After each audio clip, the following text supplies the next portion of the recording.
এই অন্ধকার রাত, একা এক রুমে, আর কেউ নাই, দুনিয়ার সবাই ঘুমায়, সব নীরব নিস্তব্ধ। আমি আল্লাহর সঙ্গে কথা বলি, আল্লাহ আমার সঙ্গে কথা বলেন। আমি আল্লাহর কথা না শুনতে পাইলেও আল্লাহ আমার কথা শুনতে পান।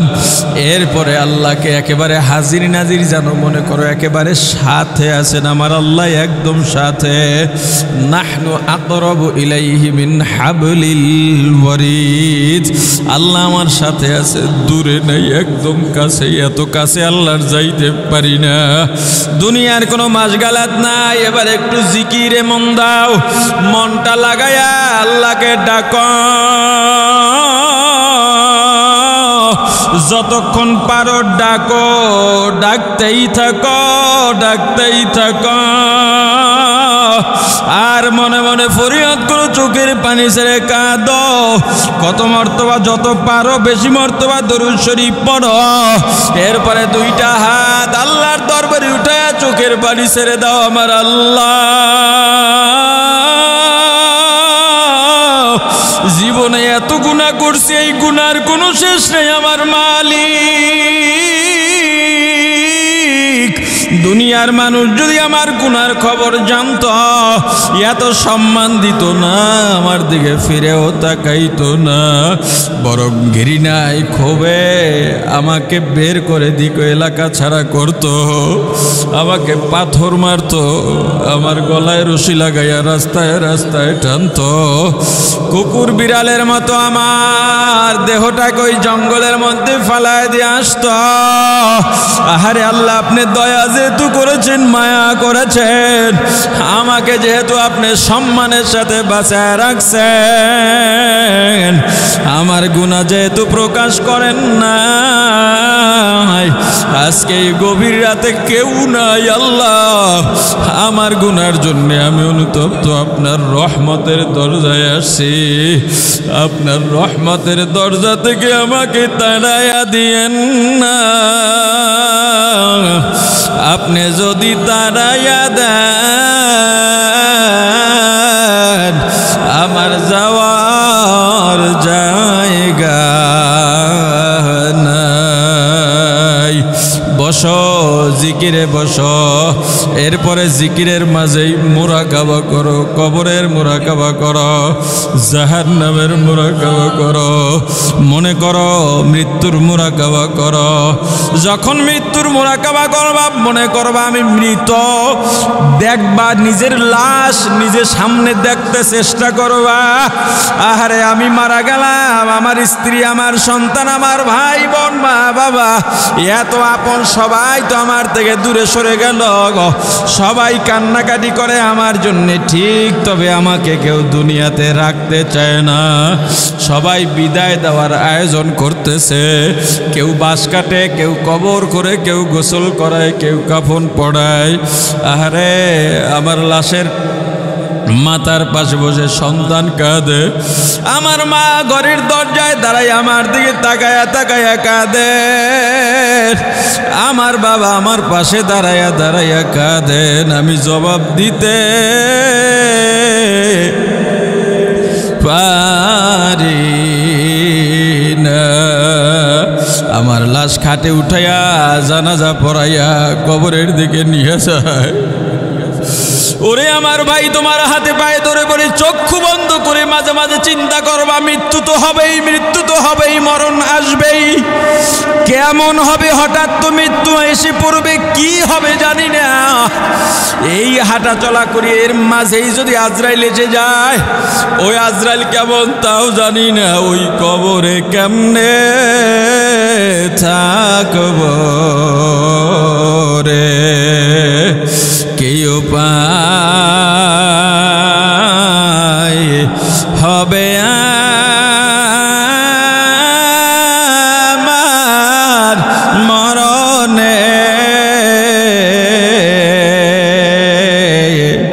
কেউ পায় যে হবে আমার কবরে, সাথী নাই রে বাতি নাই রে,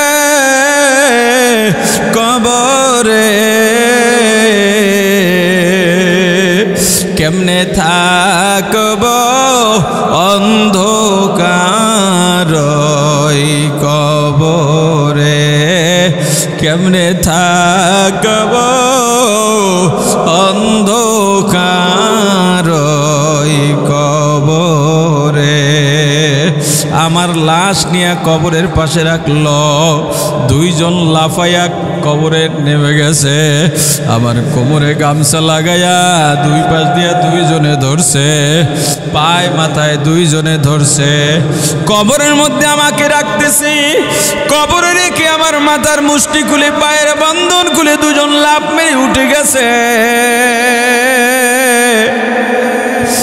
বাঁশের চালি দিয়া কলা পাতা বিছাইয়া আহারে সবাই মুষ্টিতে মাটি নিয়া মিনহা খলাকনাকুম ওয়া ফিহা নুঈদুকুম ওয়া মিনহা নুখরিজুকুম তারাতান উখরা মাটি দিয়া ফলাইলো আমাকে সব অন্ধকার পৃথিবীর সব থেকে ভয়ঙ্কর অন্ধকার ওই কবরে আহারে এই কবরে আসার কথা কবরে আসছি জানি না আমার জীবনে আমি কি আমল করতে পারলাম আমি যদি এখন আল্লাহর পছন্দের বান্দা না হই ফেরেশতাদের উত্তর যদি আমি না দিতে পারি কবরের দুই দিকের মাটি এমন জোরে চাপ মারবে ডান পাজরের হাড্ডি মসমস করে ভেঙে বাম পাজরে ঢুকে যাবে বাম পাজরের হাড্ডিগুলো ভেঙে ডান পাজরের দিকে চলে যাবে জাহান্নামের আগুনে কবরটা ভরে যাবে বিষাক্ত সাপ আমার দিকে শো শো করতে করতে আসবে পালাবারও জায়গা নাই ভেগে যাবার জায়গা নাই এ ছাত্র ভাইরা মা বাবা পাঠাইছেন লেখাপড়া করার জন্যে মানুষের মতো মানুষ বানাবার জন্যে মানুষ শুধু লেখাপড়া দেওয়া হয় না রে বাবা মানুষ যদি হইতে চাও এই কলবটাকে একেবারে পরিশুদ্ধ করো প্রস্তুত করো একজন শায়েখের পরামর্শ নিয়ে কলবকে শুদ্ধ বানাও তোমার মা বাবা তোমাকে কষ্ট করে পাঠাইলেন তুমি যদি মানুষ নাই হতে পারো তাহলে তারা কেন এত কষ্ট করে পাঠাইলেন তুমি তো জানো না তোমাকে মাদ্রাসায় পাঠাইয়া তোমার মা খান না ঘুমান না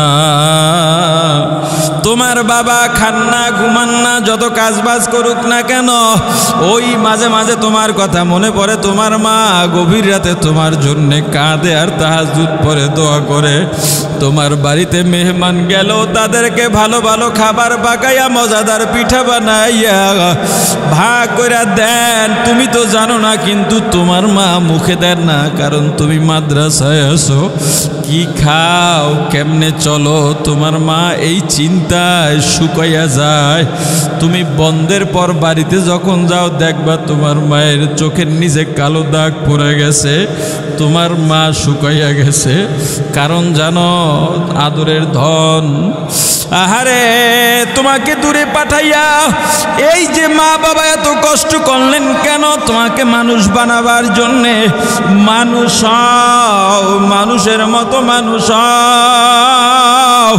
ও বাবা তুমি এলাকায় যাইবা ওই এলাকায় তোমার চাইতে আর ভালো মানুষ যেন আর দ্বিতীয়টা না হয় এই চ্যালেঞ্জ নাও ইব্রাহিম আলাইহিস সালাম আফসোস করে বাবাকে লক্ষ্য করে বলবেন যে আপনাকে দুনিয়াতে বারবার অনুরোধ করেছিলাম গায়রুল্লাহর ইবাদত করেন না শিরিক করেন না কুফুর করেন না তাওহীদের উপরে ঈমান আনেন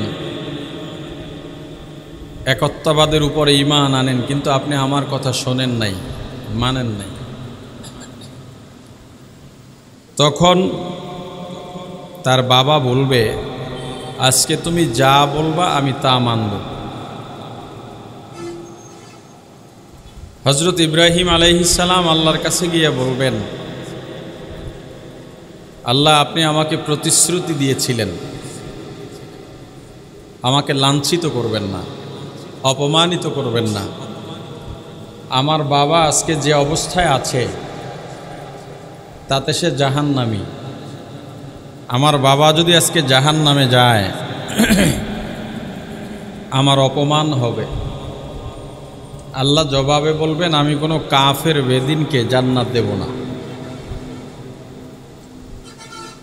এরপরে বলা হবে, আপনি নিচের দিকে তাকান অথবা পায়ের বৃদ্ধাঙ্গুলের দিকে তাকান।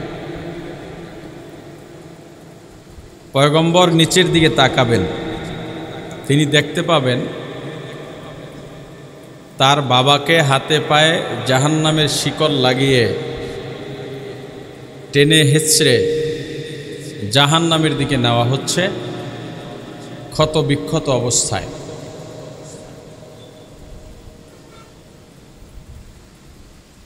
এতটুকু ঘটনা কিয়ামতে ঘটবে, আল্লাহ কোরআনে এটা বলে দিয়েছেন। এখান থেকে আমাদের শিক্ষা আসলে কি? একজন নবী, তোমরা সাউন্ড বক্সটা এমনি করা হয় না, সাউন্ড দরকার কমাও, টুনটান ডাক যেন দেয় না।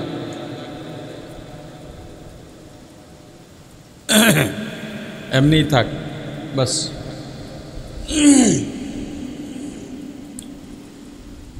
একজন নবী, কেমন নবী? মুহাম্মদুর রাসূলুল্লাহ সাল্লাল্লাহু আলাইহি ওয়াসাল্লামকে কোনো নবী রাসূলের সাথে তুলনা বা পাল্লায় আনা যাবে না, এটা আলাদা। এরপরে হযরত ইব্রাহিম আলাইহিস সালাম এমন একজন ব্যক্তি, পৃথিবীতে যার ত্যাগ আর কোরবানির সমান আর কোনো ত্যাগ কোরবানি নাই। একেবারে পারিবারিকভাবেই তারা ত্যাগী পরিবার। বাবাও ত্যাগ করেছেন, কোরবানি দিয়েছেন, ছেলেও কোরবানি দিয়েছেন, এবং ঘরের একমাত্র নারী সদস্য ইসমাইলের মা ইব্রাহিমের বিবি হযরত হাজরা আলাইহিস সালাম, তিনিও ত্যাগ করেছেন। কেমন ত্যাগ? ইব্রাহিম আলাইহিস সালাম আল্লাহর কাছে দোয়া করছেন, রব্বি হাবলি মিনাস সলিহিন, আল্লাহ নেক সন্তান দেন। এমনভাবেই দোয়া করছেন। আমাদের বিপদের শেষ নাই, চাহাতের শেষ নাই, অনেক প্রয়োজন আমাদের। বিপদ থেকে মুক্ত হবার জন্যে ক্ষমতাসীন তথা পাওয়ারফুল লোকদের কাছে যাই। প্রশাসনের সম্পর্ক থাকলে তাদের সহযোগিতা চাই। অভাবে থাকলে ধনী ব্যক্তির কাছে যাই। অথচ আল্লাহ বলেছেন, যা লাগবে আমার কাছে চাও। যদি চাইতে পারো আমি আল্লাহ দেব, কোনো সন্দেহ নাই। পাওয়ারফুল যেই নেতার কাছে তোমরা গেলা, সেখান থেকে তোমার চাহিদা পূরণ নাও হতে পারে। অভাব পূরণের জন্য যেই বড়লোকের কাছে গেলা, সেখান থেকে অভাব পূরণের চাহিদা তোমার পূরণ নাও হতে পারে। কিন্তু আল্লাহ এমন এক দরবারে আছেন, আল্লাহর দরবার এমন এক দরবার যেখান থেকে কেউ খালি ফেরে না। শুধুমাত্র আমরা চাইতে পারি না, চাওয়ার পদ্ধতি জানি না, ভঙ্গিমা জানি না, যার জন্যে চাই কিন্তু পাই না। বাংলাদেশে এই নতুন একটা জরিপ দেখলাম, পরকালে বিশ্বাসীদের সংখ্যা সারা বিশ্বের মধ্যে বাংলাদেশে পার্সেন্ট বেশি, যারা পরকালকে বিশ্বাস করে। সারা পৃথিবীতে বাংলাদেশ ফার্স্ট কিসে? পরকাল বিশ্বাসে। বাংলাদেশের আদমশুমারিতে 92-95% মুসলমান বলা হয়, কিন্তু আমার কাছে মনে হয় যতটুকু দেশের বিভিন্ন প্রান্তে সফরের সুবাদে যতটুকু উপলব্ধি হয়েছে, বাংলাদেশে 98% মুসলমান হবে। কত ভাগ? প্রশ্ন হলো, এত মুসলমানের সংখ্যার দেশে মুসলমানিত্ব কত পার্সেন্ট আছে? আর ইসলামের অনুভূতি মুসলমানিত্বের অনুভূতি কতজনের ভেতরে আছে? যেমন ধরেন, আমাদের দেশে যদি রাসূলকে নিয়ে অবমাননা হয়, মুসলমান যারা সবার অনুভূতিতে আঘাত লাগে, লাগে কি না?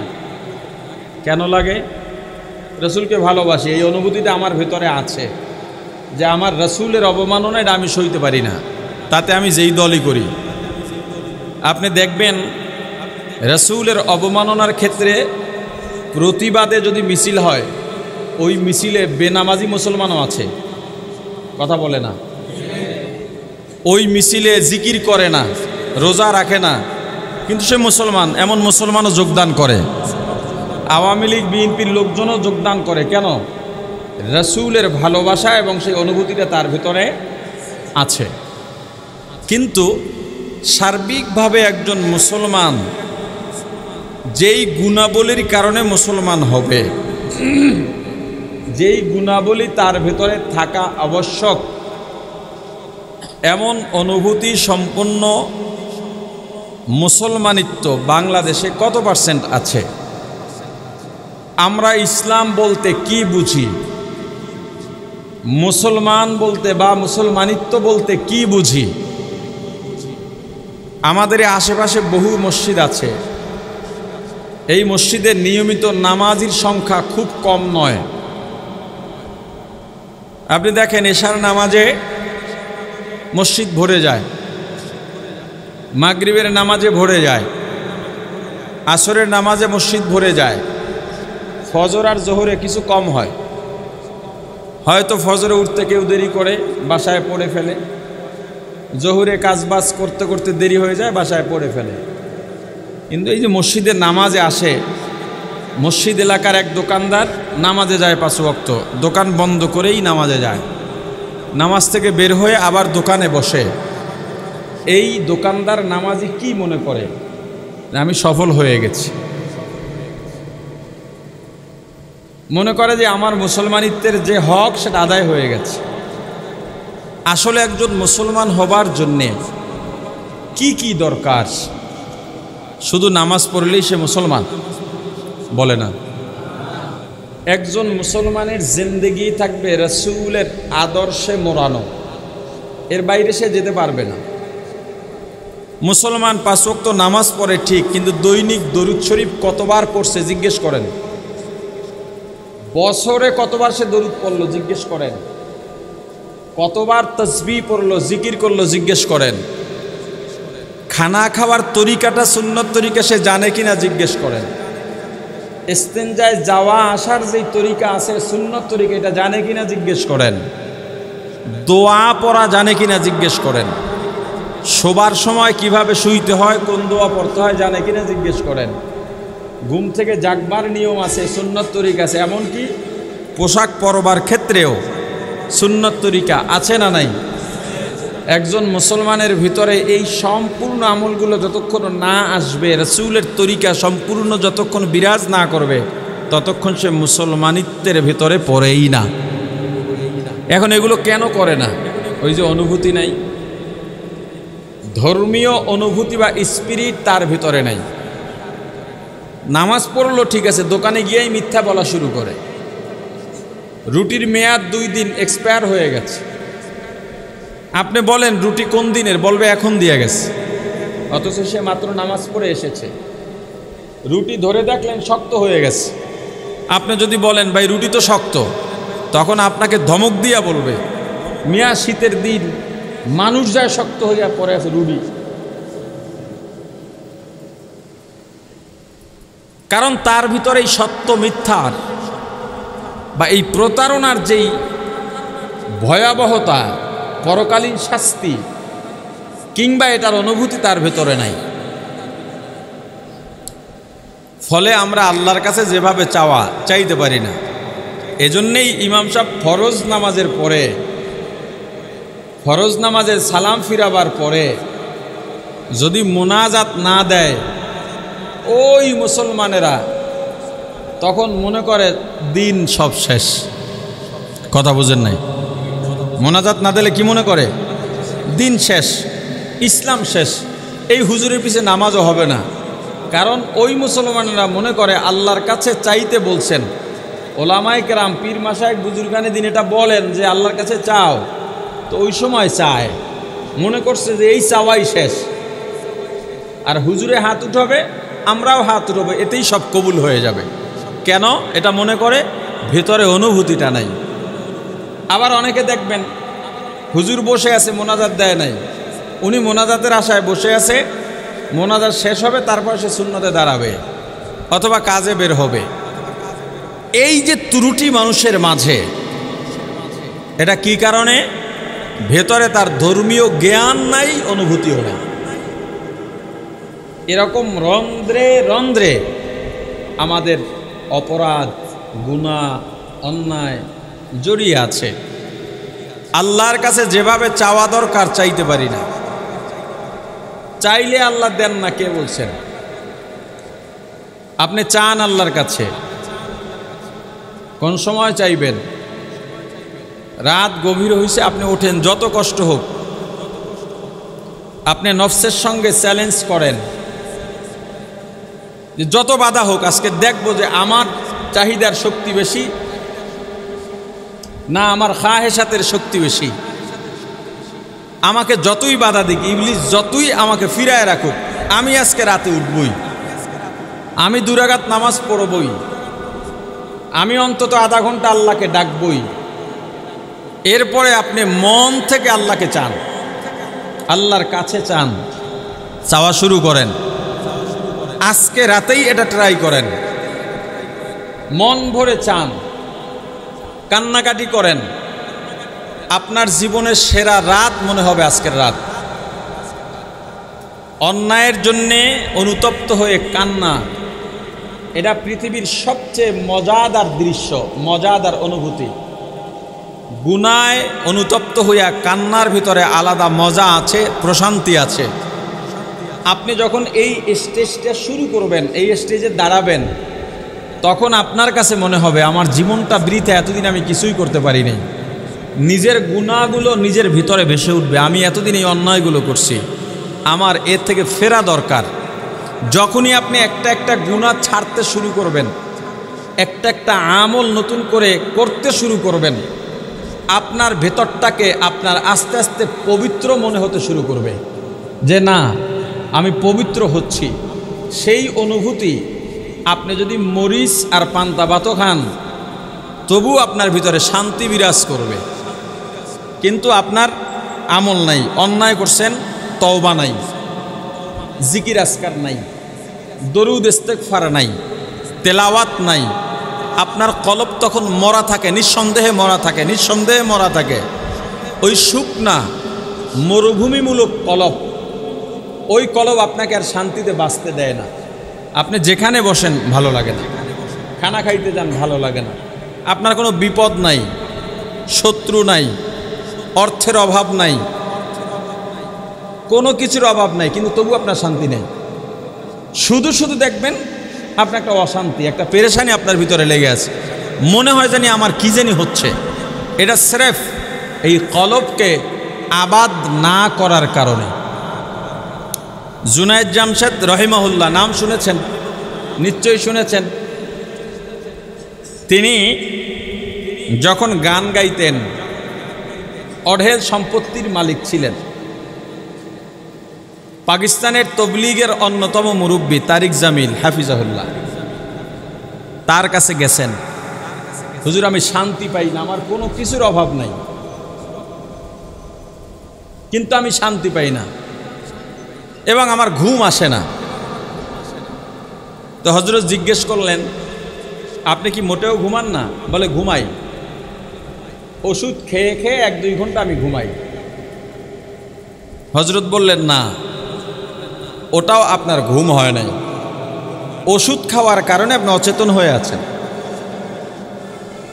আপনার মনে শান্তি নেই। যখনই কোনো নতুন মডেলের গাড়ি আসে সে গাড়ি কিনে ফেলে, কারণ অঢেল সম্পত্তি আছে। মাওলানা তারিক জামিল জিজ্ঞেস করলেন, আপনি কি আসলে ঘুমাইতে চান? বলে চাই। শান্তির না অশান্তির? বলে শান্তির ঘুম চাই। ওষুধ খাইয়া? বলে না, জীবনের শান্তি যদি পাইতে চান, আমি একটা প্রেসক্রিপশন দিই। এই প্রেসক্রিপশন অনুযায়ী আপনার সেবন করেন। কি করতে হবে বলে, এখনই যান অজু করেন। অজুর তরিকা দেখাইয়া দিলেন, অজু করলেন, বললেন মনে করবেন এই জীবনে আপনি দুনিয়া থেকে বিচ্ছিন্ন, অন্তত এই সময়টুকুর জন্যে। আপনার স্ত্রী, সন্তান, মা বাবা, বন্ধু বান্ধব, অর্থ, যশ, খ্যাতি, প্রতিপত্তি কিছু নাই। এই সময়টার জন্য আপনি মনে করেন এই পৃথিবীর একজন অসহায়, অপরিচিত, দুর্বল মানুষ। এটা আগে স্থির করেন অন্তরের ভেতরে, স্থির করেন। হুজুর করছি, এবার নামাজে দাঁড়ান, সেজদায় যান, এভাবে অন্তত 2 রাকাত নামাজ আদায় করেন। 2 রাকাত নামাজ শেষে তারিক জুনায়েদ জামশেদ বললেন যে হুজুর এই সেজদায় যে এত শান্তি, আমার জীবনে এমন শান্তি আমি আর কোনোদিন পাইনি।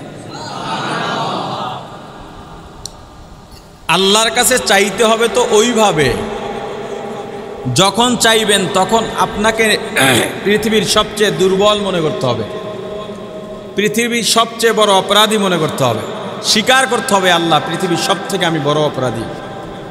আপনার দরবারে চাওয়ার জন্য যেই গুণাবলী দরকার, যেভাবে চাওয়া যায় তার কিচ্ছু নাই, বরং চাওয়ার অধিকারই আমি হারায় ফেলছি আমার অপরাধ আর গুনার কারণে। তবুও তো আমার যাওয়ার জায়গা নাই, যাব কোথায়? আপনার কাছে আসছি কোন আশায়? লা তাকনাতু মির রাহমাতিল্লাহ, শুধু এই একটা আশায় আপনার দরজায় আসছি। আমি নাফরমান, আমি অকৃতজ্ঞ, আমি পৃথিবীর সব থেকে দুর্বল, আমি পৃথিবীর সব থেকে অসহায়, আপনার কাছে আসছি। কি চাইব? আল্লাহ আমাকে সিরাতে মুস্তাকিমের পথ দেখান। মনের ভুলেও আর কিচ্ছু চাইয়েন না, মনের ভুলেও আর কিচ্ছু চাইয়েন না, শুধু এইটাই চান আল্লাহ আমার কলবের জিম্মাদার আপনি হয়ে যান। আমার কলব চায় গুনাহ করতে, আমি আপনার কাছে আশ্রয় প্রার্থনা করি, আমি দুর্বল, আমি পারি না ওদের সাথে ধোকায়, আপনি আমার জিম্মাদার হয়ে যান।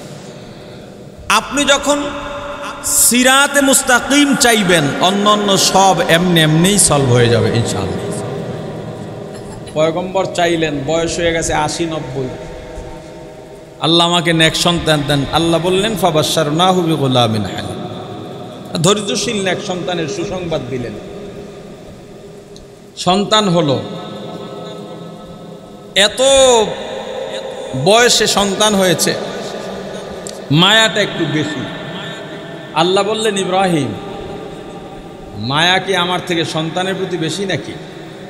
বলে আল্লাহ না, তো আপনার প্রতি। তো তুমি যে দৌড় মেরে মেরে একটু ফাঁক পাইলি সন্তানের কাছে যাও, বলে আল্লাহ এই টান তো আপনি দিয়েছেন। আল্লাহ বললেন তাহলে কোরবানি দাও, প্রমাণ করো যে আমি তোমার সব। কি করতে হবে? ছেলেকে, ছেলের মাকে মরুভূমিতে রেখে আসো। রেখে এলেন, এখন যেখানে কাবা, একবারও প্রশ্ন করেন নাই আল্লাহ কেন। আল্লাহকে এভাবেই আপনার চিনতে হবে, এভাবেই ভালোবাসতে হবে। আল্লাহ যখন বলছেন কোনো প্রশ্ন নাই কেন, সাথে সাথে করতে হবে। এটার নাম গোলামি। এটার নাম কি বলে না? এটার নাম কি? ইন্না সালাতি ওয়া নুসুকি ওয়া মাহইয়ায়া ওয়া মামাতি লিল্লাহ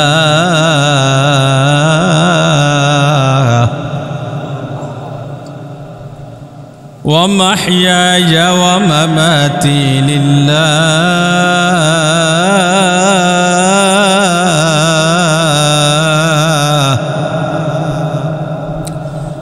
ومحياي ومماتي لله رب العالمين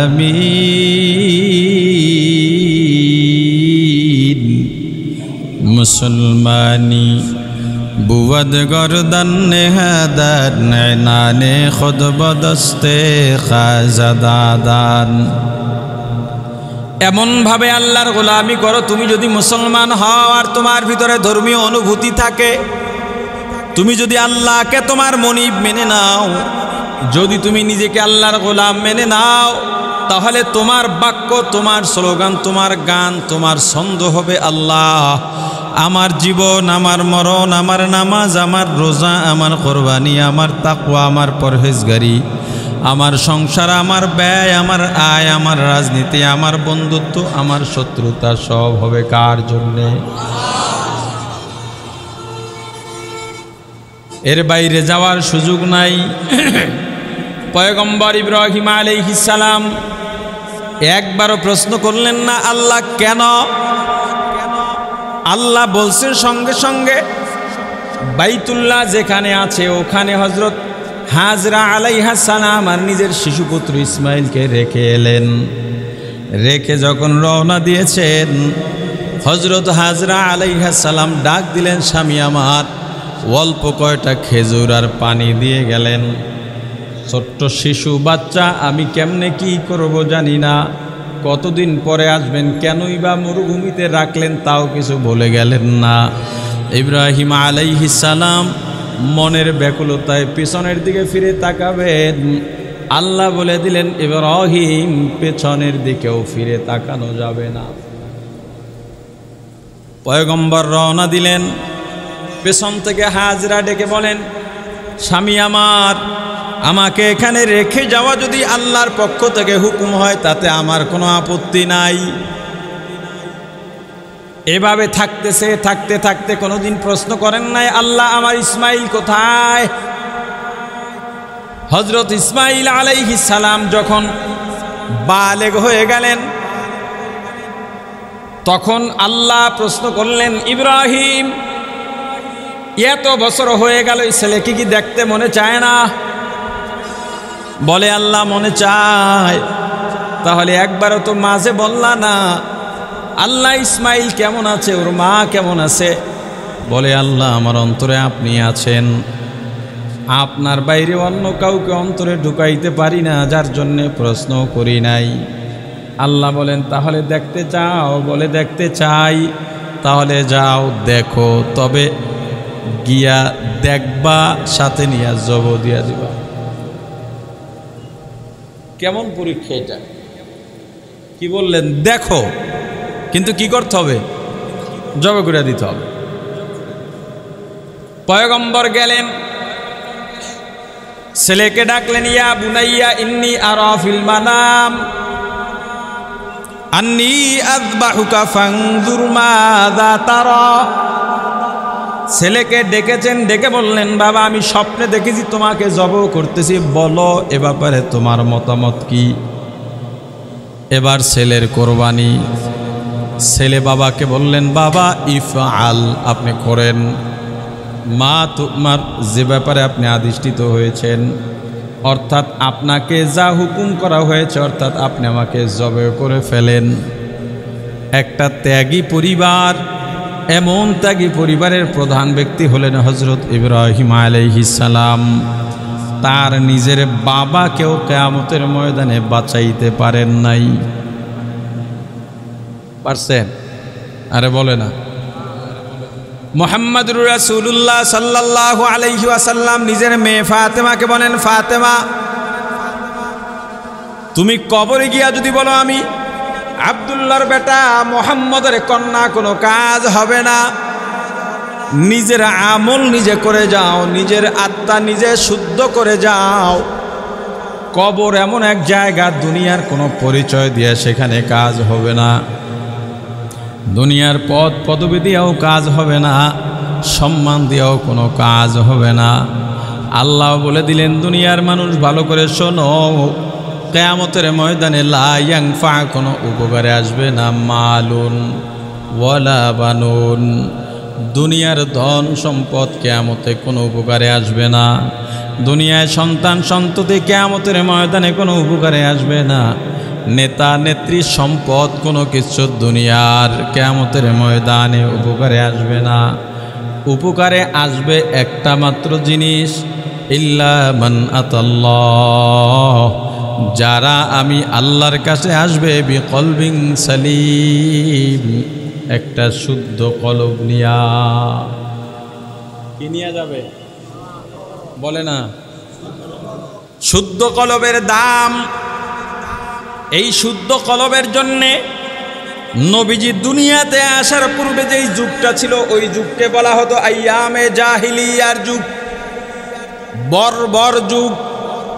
যেই যুগে গোত্রে গোত্রে আধিপত্য নিয়ে মারামারি ছিল, ধনী আর গরিবের মধ্যে মারামারি ছিল। ধনীরা গরিবদের মানুষই মনে করতো না, শরীরের চেহারার বর্ণ নিয়া বর্ণবাদী অর্থাৎ সুন্দর আর কালো নিয়া মারামারি ছিল। কালো মানুষদেরকে সুন্দর ব্যক্তিরা মানুষই মনে করতো না, নারীদেরকে মানুষ মনে করতো না, তাদের ইজ্জতের দাম ছিল না। এটা এমন পর্যায়ে পৌঁছে গিয়েছিল, কোনো দম্পতির যদি মেয়ে সন্তান হতো, কন্যা সন্তান জন্ম নেওয়ার সাথে সাথে জবেও করে ফেলতো, না হয় জ্যান্ত দাফন দিয়া দিত। আমার নবী যখন এলেন, আসার পরেই দুনিয়ার মানুষকে জানায় দিলেন, ক্বালান নবিয়্যু সাল্লাল্লাহু আলাইহি ওয়াসাল্লাম আল জান্নাতু তাহতা আকদামিল উম্মাহাত আও কামা ক্বালান নবিয়্যু আলাইহিস সালাতু ওয়াসসালাম। হে পুরুষের জাতি, জানো নারীকে সম্মান দেবা তো দেবাই, এটাও জেনে রাখো নারীদের পায়ের নিচে তোমাদের জান্নাত। আল্লাহ রাসূল যেহেতু কন্যা সন্তান হলেই জীবন্ত দাফন দেওয়া হয়, আমার রাসূল ঘোষণা করলেন যার একটা মেয়ে হবে তার জন্য একটা জান্নাত, দুইটা মেয়ে হলে দুইটা জান্নাত, তিনটা মেয়ে হলে তিনটা জান্নাত। নারীর অধিকার ছিল না, প্রতিষ্ঠা করলেন কে? জোরে বলেন। মুহাম্মাদুর রাসূলুল্লাহ সাল্লাল্লাহু আলাইহি ওয়াসাল্লাম।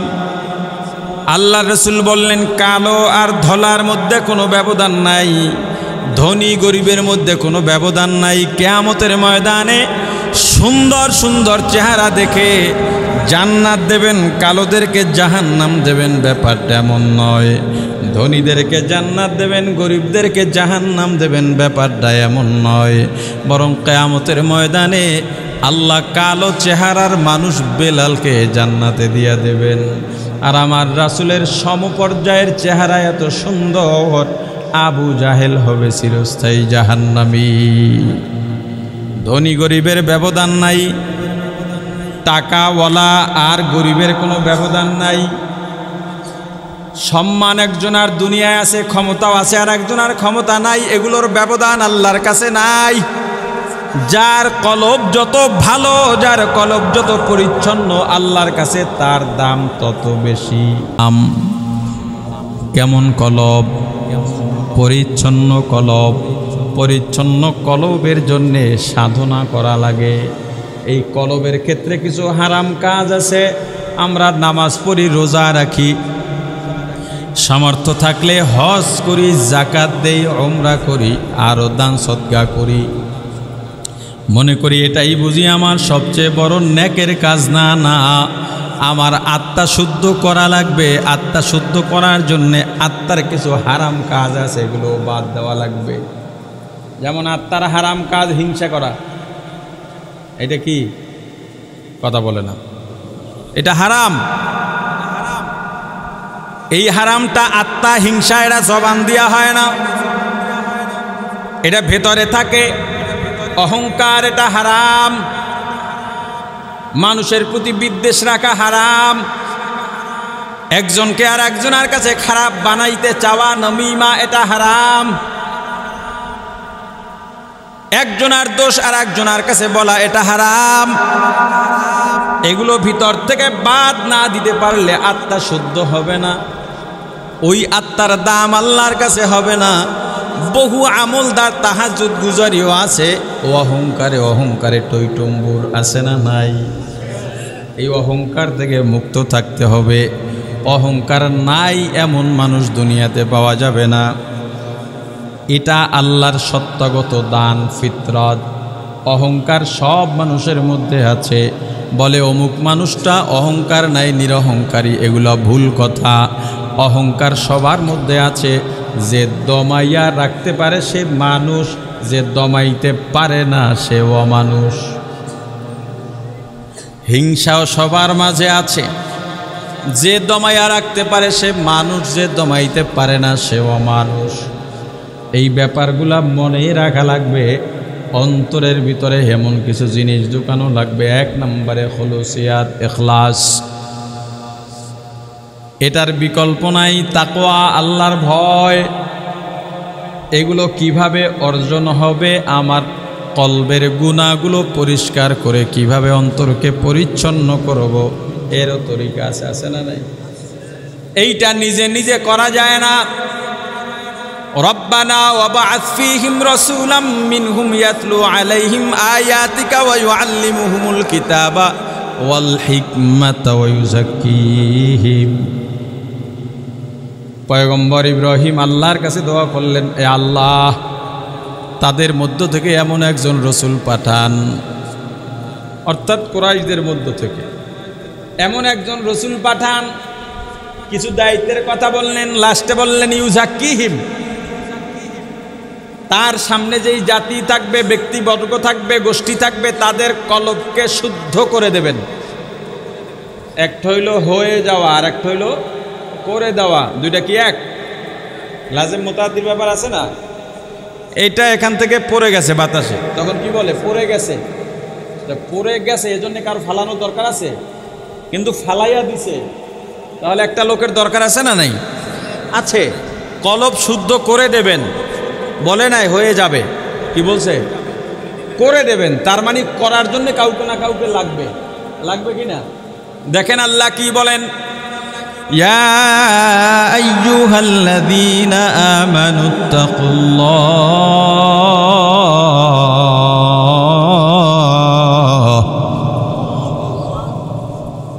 ওয়া কুনু মা'আস সাদিকিন।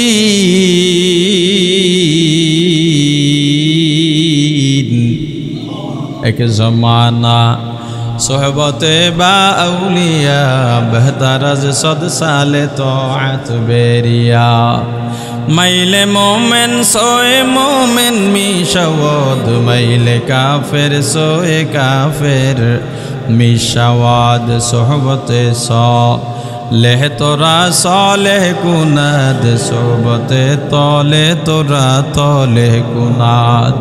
অন্তরকে পবিত্র করার জন্য একজন মুরব্বী লাগবেই লাগবে। এখানে যারা আপনারা আছেন বেশিরভাগ মাদ্রাসার ছাত্র, ছাত্রদের মুরব্বী কম থাকে। সাবধান, তোমার ইলম পরিপূর্ণ হবে যখন তোমার ইসলাহি মুরব্বী থাকবে। ইসলাহি মুরব্বী নাই, তুমি মেধাবী কিন্তু পড়ার মধ্যে মজা পাইবা না। দর্শি কিতাব পড়ার মধ্যেও একটা মজা আছে। মেধাবীরা মজা পায়, মেধার মজা, রুহের মজা পায় না। অথচ আমরা এটাকে বলি ইলমে ওহী। কি বলি? ইলমে ওহী আমরা অর্জন করতেছি, কিন্তু আমার ইসলাহি মুরব্বী নাই। সেই ওহির মজা আমি কিভাবে বুঝবো? তাহলে একজন ইসলাহি মুরব্বী লাগবে। হাজী ইমদাদুল্লাহ মুহাজির মক্কি রহমাতুল্লাহ আলাইহি ক্লাসে যান, মুরব্বিও আছে। মুরব্বির কাছে গিয়া বলেন, হুজুর আমার জীবনের মাকসাদ কি? বলে আল্লাহকে চেনা। আসলে মাকসাদ কি? বলে না। মাকসাদ কি? আল্লাহকে চেনা। কয় আমি লেখাপড়া করে কি করবো? আল্লাহকে চিনবা? কয় আপনি আমাকে চিনাইয়া দেন। এখন কি আমার মুফতি হতে হবে? বলে না। তাহলে কয় ইলমের ফরজিয়ত যতটুকু না শিখলে গুনাহ হবে, এতটুকু শিখলেই যথেষ্ট। হাজী ইমদাদুল্লাহ মুহাজির মক্কি রহমতুল্লাহ আলাইহি তিনি সিদ্ধান্ত নিলেন আর পড়ালেখা করবেন না। কাফিয়া পড়া শেষ, আর পড়বেন না। এখন তার কারে লাগবে? তোমরা আবার এই চিন্তায় ঘুম খুয়াও না। যদি হাজী ইমদাদুল্লাহ হইতে পারো তাহলে ভালো, আলহামদুলিল্লাহ। আল্লাহর দরবারে দোয়া শুরু করলেন। গভীর রাতে উঠে উঠে দোয়া করেন, আল্লাহ আমি আপনাকে চিনতে চাই। আপনাকে চেনার জন্য পৃথিবীর সবচেয়ে বড় আলেমের সঙ্গে আমার সাক্ষাৎ করায়া দেন।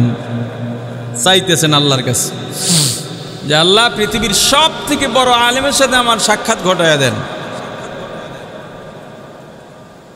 তার কাছে ইলকা হলো, চেহারাও দেখায় দেওয়া হলো, এই যে ব্যক্তিটা দেখো, এ পৃথিবীর সব থেকে বড় আলেম, তাকে খুঁজে বের করো। ঠিকানাও দেন নাই, অন্য কোনো পরিচয়ও দেন নাই, নামও বলেন নাই, চেহারা দেখায় দিছেন। খোঁজা শুরু করলেন, যেখানে যান ভাই এই চেহারার লোক দেখছেন। চেহারা কি মুখে বইলা বর্ণনা করা যায়? যেখানেই যায় মানুষ বলে পাগল নাকি তুমি মিয়া, এমনি কি লোক খুঁজা পাইবা? এই সাধনা করতে করতে কয়েক মাস পর একটা জায়গায় গেলেন। আসলে তো আল্লাহ চাইছেন, আল্লাহ মিলন ঘটাইবে না। আল্লাহ যাদেরকে পছন্দ করেন তাদেরকে বিভিন্নভাবে আল্লাহ পেরেশানিও দেন। আর এই পেরেশানিতে যেই বান্দা উপভোগ করে যে আল্লাহ চাইছেন আমার এইভাবেই যেতে হবে, আল্লাহ এতে মজা পায়। এক লোক হঠাৎ বলল, বাবা তুমি যেই আকৃতির কথা বলতেছ এমন একজন ব্যক্তি আমাদের এলাকায় আছে, তুমি গিয়া দেখতে পারো, ওখানে একটা মক্তব ঘর আছে, ওই মক্তবে তুমি তাকে পেলেও পেতে পারো।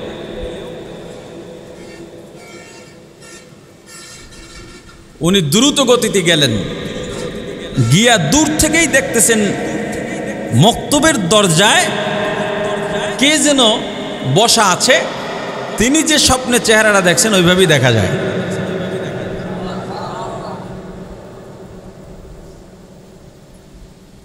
কাছে গিয়া দেখলেন যাকে স্বপ্নে দেখছেন এই ব্যক্তি তো বসা।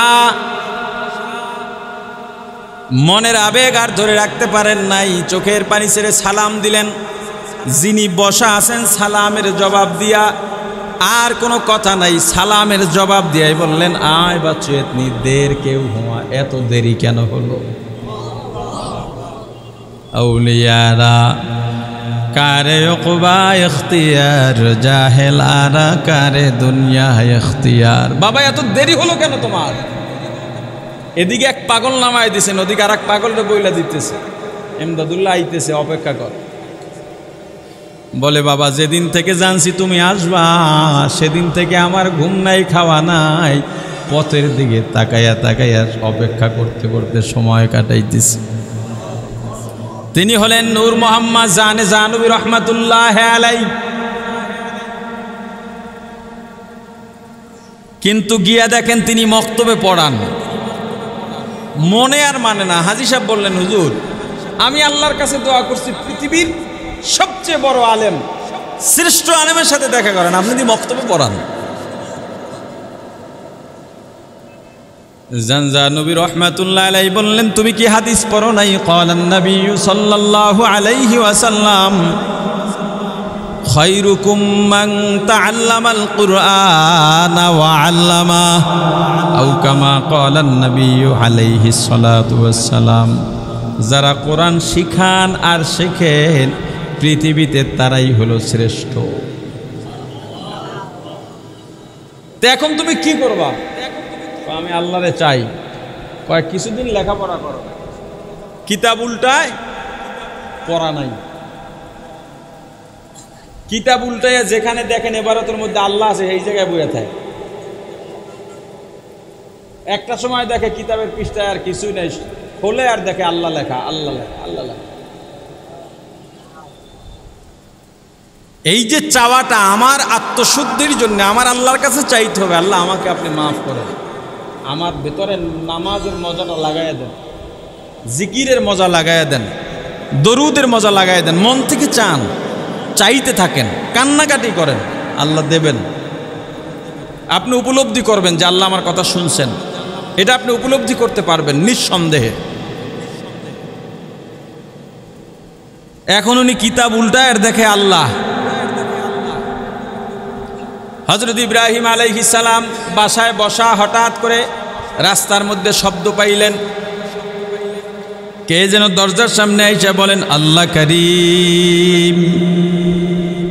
হযরত ইব্রাহিম আলাইহিস সালাম দৌড়ে বের হয়ে গেলেন, কে তুমি রে বাবা? এত সুন্দর করে আল্লাহ করিম বললা, আমার আল্লাহর নাম বললা, তুমি আর একবার বলো। বলে এমনি বলবো না, কি দেবেন? আমার এক পাল উট আছে দিয়ে দেন। আবার বলছেন আল্লাহু করিম। বলে বাবা আর একবার বলো। কয়েকবার কি দেবেন? বলে আমার সম্পত্তি দিয়া দিলাম, সব দিয়া দিলাম। এরপরে বলে এখন কি দেবেন? বলে আমার কিচ্ছু দেওয়ার নাই, তুমি যতদিন চাও আমি তোমার গোলাম খাটবো। এবার বলছে আল্লাহ কারীম। বলে বাবা আর একবার বলো। কবে এবার কি দেবেন? কয় আর কিছু দেওয়ার নাই। আগন্তুক বলে হে নবী আল্লাহর পয়গম্বর, আপনি বসেন, আপনার মন যতক্ষণে না ভরে ততক্ষণ আমি আপনাকে আল্লাহ কারীম বলে শুনাইয়া দিই। আমি আসলে দুনিয়ার কেউ না। আল্লাহ আলোচনা করছিলেন আমার ইব্রাহিম আমাকে কতটা ভালোবাসে, সেইটা পরীক্ষা করার জন্য আসছিলাম। আসলে আপনার চেয়ে আল্লাহকে বেশি ভালোবাসার মতো আর কেউ নাই। যে আল্লাহকে চায় আল্লাহ তাকে ধরা দেন। হাজী এমদাদুল্লাহ মহাজেরে মক্কি রহমাতুল্লাহ আলাইহি আল্লাহর কাছে চাইছেন আমি আল্লাহকে চিনতে চাই, আল্লাহ তাকে চিনাইয়া দিলেন। আল্লাহকে চেনা এটা প্রত্যেক মুসলমানের জন্য ফরজ। আল্লাহকে চেনা ছাড়া উপায় নাই, কলবকে শুদ্ধ করা ছাড়া উপায় নাই। তুমি যদি আল্লাহ ওয়ালার কাছে যাও কি শিখবা? তোমার সাথে বাইরে কারো তর্ক হয়, তোমার ভিতরে অনেক রাগ, এই রাগের কারণে তুমি তার গায়ে প্রহার করো অথবা ঝগড়া আরো বাড়ায়া দাও। এইটা আল্লাহ ওয়ালার সোহবত ছাড়া তোমার এই ক্রোধ আর রাগ দমন হবে না। তোমার ভিতরে অনেক অহংকার, তুমি দমাইতে পারো না। আল্লাহ ওয়ালার কাছে যাও, যখন তরবিয়ত পাইবা, তালিম পাইবা, দেখবা নিজে নিজে আস্তে আস্তে ঠিক হয়ে গেছ। তোমার একটা বড় বিপদ, এখন তোমার ধৈর্য ধরা দরকার। কেমনে ধৈর্য ধরবা? এটা আল্লাহ ওয়ালা থেকে সবক পাইলেই তোমার ভিতরে ঢুকবে, তাছাড়া ঢুকবে না। এই কলব যদি শুদ্ধ না হয়, আল্লাহ বলেন ইল্লা মান আতাল্লাহ বিকলবিন সালিম। কলব শুদ্ধ পরিচ্ছন্ন কলব নিয়ে যারা আমি আল্লাহর কাছে আসবে কিয়ামতে, তাদের দাম অন্য কারো দাম নাই। এই কলবটা গুনাহ দিয়া ভরে ফেলছি, গুনার কোনো শেষ নাই। এত গুনাহ করছি, এই গুনাহগুলা যদি এক জায়গায় জমা করা হয় পাহাড় হয়ে যাবে। আসমান ও জমিনের মাঝের জায়গাটা গুনায় ভরে যাবে। আল্লাহর কাছে অনুতপ্ত হইয়া নিয়মিত বলো আল্লাহ আমার যে গুনাহ, এত বেশি গুনাহ, আমার গুনাহ যদি সাগরের পানিতে ভিজানো হয়, সাগরের পানি ময়লা যুক্ত হয়ে যাবে, কালো হয়ে যাবে। আল্লাহ আমার আর যাওয়ার কোনো জায়গা নাই। আমার কলব যদি শুদ্ধ না হয় জাহান্নামে যাওয়া লাগবে, জাহান্নামে জ্বলতে পারবো না। রাত যখন গভীর হয়, যত কষ্ট জেগে যাও, একটু উঠে যাও। দুনিয়ার সবাই ঘুমায়, তুমি ঘুমাইও না রে আমার ভাই। সুন্দরভাবে ওযু বানাইয়া যায় নামাজ বিছায়া নামাজে দাঁড়াও, তাকবীরে তাহরিমায় আল্লাহু আকবার বলে দুনিয়ার সব হারাম বানায়া আল্লাহর সামনে দাঁড়ায়া যাও। এখন তুমি আর আল্লাহ, আল্লাহ আর তুমি, মাঝে আর কেউ নাই। তোমার মাঝে আর কেউ নাই, তৃতীয় কেউ নাই। এমন সুযোগ আর পরিবেশ জীবনে আর পাইবা না।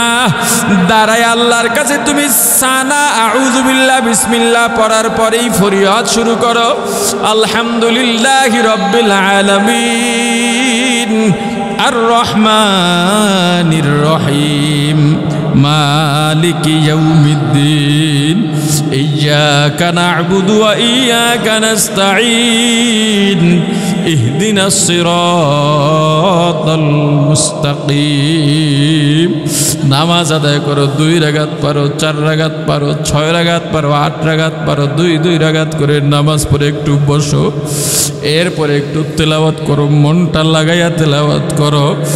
এক শব্দ বলো আর মনে করো আমি আল্লাহর সঙ্গে কথা বলতেছি, আল্লাহ আমার কথার জবাব দিতেছেন। এই অন্ধকার রাত, একা এক রুমে আর কেউ নাই, দুনিয়ার সবাই ঘুমায়, সব নীরব নিস্তব্ধ। আমি আল্লাহর সঙ্গে কথা বলি, আল্লাহ আমার সঙ্গে কথা বলেন।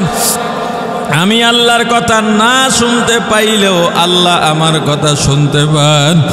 এরপরে আল্লাহকে একেবারে হাজির নাজির জানো, মনে করো একেবারে সাথে আছেন আমার আল্লাহ, একদম সাথে। নাহনু আকরাবু ইলাইহি মিন হাবলিল ওয়ারিদ।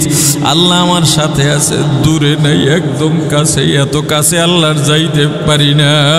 দুনিয়ার কোনো মাশগালাত নাই। এবার একটু জিকিরে মন দাও, মনটা লাগায়া আল্লাহকে ডাকো। যতক্ষণ পারো ডাকো, ডাকতেই থাকো, ডাকতেই থাকো। আর মনে মনে ফরিয়াদ করো, চোখের পানি ছেড়ে কাঁদো। কত মর্তবা যত পারো বেশি মর্তবা দরুদ শরীফ পড়ো। এরপরে দুইটা হাত আল্লাহর দরবারে উঠায়া চোখের পানি ছেড়ে দাও। আমার আল্লাহ, জীবনে এত গুনাহ করছি, এই গুনার কোনো শেষ নেই। আমার মালিক, দুনিয়ার মানুষ যদি আমার গুনার খবর জানতো, এত সম্মান দিত না, আমার দিকে ফিরেও তাকাইতো না, বরং ঘৃণায় ক্ষোভে আমাকে বের করে দিক এলাকা ছাড়া করতো, আমাকে পাথর মারতো, আমার গলায় রশি লাগাইয়া রাস্তায় রাস্তায় টানতো। কুকুর বিড়ালের মতো আমার দেহটাকে ওই জঙ্গলের মধ্যে ফালায় দিয়ে আসতো। আহারে আল্লাহ, আপনি দয়া যেহেতু করেছেন, মায়া করেছেন, আমাকে যেহেতু আপনি সম্মানের সাথে বাঁচায় রাখছেন, আমার গুনাহ যেহেতু প্রকাশ করেন না, আজকে এই গভীর রাতে কেউ নাই আল্লাহ, আমার গুনার জন্য আমি অনুতপ্ত। আপনার রহমতের দরজায় আসছি, আপনার রহমতের দরজা থেকে আমাকে তাড়াইয়া দিয়েন না। আপনি যদি তাড়াইয়া দেন, আমার যাওয়ার জায়গা নাই। বসো, জিকিরে বসো। এরপরে জিকিরের মাঝেই মুরাকাবা করো, কবরের মুরাকাবা করো, জাহান্নামের মুরাকাবা করো, মনে করো মৃত্যুর মুরাকাবা করো। যখন মৃত্যুর মুরাকাবা করবা, মনে করবা আমি মৃত, দেখবা নিজের লাশ নিজের সামনে দেখতে চেষ্টা করবা। আহারে আমি মারা গেলাম, আমার স্ত্রী, আমার সন্তান, আমার ভাই বোন, মা বাবা, এত আপন সবাই তো আমার থেকে দূরে সরে গেল। সবাই কান্নাকাটি করে আমার জন্য, ঠিক, তবে আমাকে কেউ দুনিয়াতে রাখতে চায় না। সবাই বিদায় দেওয়ার আয়োজন করতেছে, কেউ বাঁশ কাটে, কেউ কবর করে, কেউ গোসল করায়, কেউ কাফন পড়ায়। আহারে আমার লাশের মাথার পাশে বসে সন্তান কাঁদে, আমার মা ঘরের দরজায় দাঁড়ায় আমার দিকে তাকায়া তাকায়া কাঁদে, আমার বাবা আমার পাশে দাঁড়ায়া দাঁড়ায়া কাঁদেন। আমি জবাব দিতে পারি না। আমার লাশ খাটে উঠাইয়া জানাজা পড়াইয়া কবরের দিকে নিয়ে যায়। ওরে আমার ভাই, তোমার হাতে পায়ে ধরে বলি, চক্ষু বন্ধ করে মাঝে মাঝে চিন্তা করবা, মৃত্যু তো হবেই, মৃত্যু তো হবেই, মরণ আসবেই। কেমন হবে, হঠাৎ তো মৃত্যু এসে পড়বে, কি হবে জানি না। এই হাঁটা চলা করি, এর মাঝেই যদি আজরাইল এসে যায়, ওই আজরাইল কেমন তাও জানি না। ওই কবরে কেমনে থাকব রে, কেউ পায় হবে আমার মরণে, কেউ পায় যে হবে আমার কবরে, সাথী নাই রে, বাতি নাই রে কবরে, কেমনে থাকব অন্ধকার কবরে, কেমনে থাকব অন্ধকার কবরে। আমার লাশ নিয়ে কবরের পাশে রাখলো। দুইজন লাফাইয়া কবরে নেমে গেছে। আমার কোমরে গামছা লাগাইয়া দুই পাশ দিয়ে দুইজনে ধরছে, পায় মাথায় দুইজনে ধরছে। কবরের মধ্যে আমাকে রাখতেছি। কবরে রেখে আমার মাথার মুষ্টি খুলে পায়ের বন্ধন খুলে দুজন লাফ মেরে উঠে গেছে। বাঁশের চালি দিয়া কলা পাতা বিছাইয়া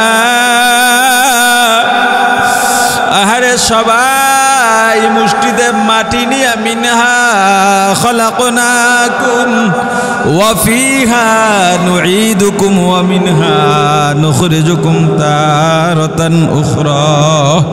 মাটি দিয়া ফলাইলো আমাকে। সব অন্ধকার, পৃথিবীর সব থেকে ভয়ঙ্কর অন্ধকার ওই কবরে। আহারে এই কবরে আসার কথা, কবরে আসছি জানি না আমার জীবনে আমি কি আমল করতে পারলাম। আমি যদি এখন আল্লাহর পছন্দের বান্দা না হই, ফেরেশতাদের উত্তর যদি আমি না দিতে পারি, কবরের দুই দিকের মাটি এমন জোরে চাপ মারবে, ডান পাজরের হাড্ডি মসমস করে ভেঙে বাম পাজরে ঢুকে যাবে। বাম পাজরের হাড্ডিগুলো ভেঙে ডান পাজরের দিকে চলে যাবে। জাহান্নামের আগুনে কবরটা ভরে যাবে। বিষাক্ত সাপ আমার দিকে শো শো করতে করতে আসবে। পালাবারও জায়গা নাই, ভেগে যাবার জায়গা নাই। ছাত্র ভাইরা, মা বাবা পাঠাইছেন লেখাপড়া করার জন্যে, মানুষের মতো মানুষ বানাবার জন্যে। মানুষ শুধু লেখাপড়া দেওয়া হয় না রে বাবা।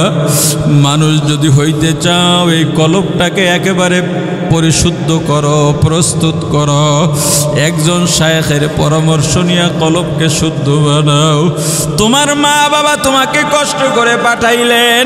তুমি যদি মানুষ নাই হতে পারো, তাহলে তারা কেন এত কষ্ট করে পাঠাইলেন তুমি তো জানো না। তোমাকে মাদ্রাসায় পাঠাইয়া তোমার মা খান না, ঘুমান না, তোমার বাবা খান না, ঘুমান না, যত কাজবাজ করুক না কেন, ওই মাঝে মাঝে তোমার কথা মনে পড়ে। তোমার মা গভীর রাতে তোমার জন্য কাঁদে আর তাহাজ্জুদ পড়ে দোয়া করে। তোমার বাড়িতে মেহমান গেল, তাদেরকে ভালো ভালো খাবার পাকাইয়া মজাদার পিঠা বানাইয়া ভাগ করে দেন। তুমি তো জানো না, কিন্তু তোমার মা মুখে দেন না, কারণ তুমি মাদ্রাসায় আসো। কি খাও, কেমনে চলো, তোমার মা এই চিন্তায় শুকাইয়া যায়।